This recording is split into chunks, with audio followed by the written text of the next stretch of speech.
हर जीव गर्भ में भगवान से वादा करता है। कपिल भगवान माता देवती जी को उपदेश दे रहे, भागवत में पढ़ लेना। हर जीव वादा करता है गर्भ में, उसको गर्भ में कई जन्मों की स्मृति आती है। जब माता के गर्भ में, और बड़ा कष्ट, अरे भैया बहुत छोटी जगह है और उसमें कुंडलाकार होता है और मलमूत्र अगल बगल होते हैं, मलाशय मूत्राशय के बीच में बालक होता है और उसको पूरी चेतना जागृत हो, तब वो प्रभु को पुकारता है, हे नाथ मुझे इस नरक से बाहर कर दो एक बार, जाते ही मैं आपका भजन करूंगा और कभी इस गर्भ में नहीं आऊंगा, ऐसा वादा करता हूं। भगवान की कृपा से उसको ज्ञान, और जहां गर्भ के बाहर आया, भूमि परत भा ढाबर पानी, तिम जीवहि माया लपटा ली। अब वो भूल गया, अब वो कहता कहां कहां कहां, अरे बोले लड़का हुआ थाली बजाओ या बच्ची हुई, और वो जीव पूछता कहां, वो मेरा ज्ञान कहां गया, वो जो मैं दिव्य ज्ञान युक्त था वो कहां कहां। भूमि परत भा ढाबर पाली, तिम जीवहि माया।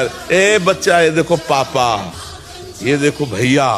अब फिर वो इसी में लग गया, पापा भैया मम्मी, फिर ब्याह हुआ, फिर बुढ़ापा आया, फिर मरा, फिर अन्य माताओं के गर्भ, यही क्रम चल रहा है। पुनरपि जननम पुनरपि मरणम पुनरपि जननी जठरे शयनम।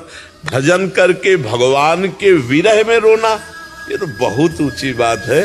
पहले हम ये नियम ले कि हम भजन करें, हम बुरे आचरण न करें, किसी को दुख ना पहुंचावें, हमारे द्वारा शरीर से, मन से, वाणी से दूसरों को सुख पहुंचे, मनुष्य जीवन है। और नाम जप करें, भगवान का भजन करके जो दूसरों को सुख पहुंचाने की बात ले आया, वो माया पर विजय प्राप्त कर लेता है, और जो दूसरों से सुख लेने की बात ले आया वो फंस जाता है। जितने पाप होते हैं सुख लेने की वासना में होते हैं, सुख भोगने की वासना में होते हैं। जितनी गलतियां होती हैं, जितने पाप हैं वो लेने से है, देने में कोई पाप नहीं। दूसरों को सुख देना, दूसरों को भोजन देना, दूसरों को वस्त्र देना, देने में कोई है, लेने में है।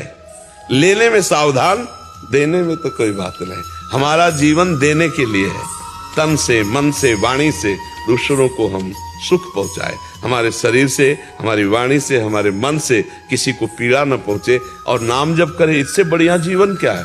पर भूल हो जाती है, यहाँ आकर के मनमानी आचरण शुरू हो जाते हैं।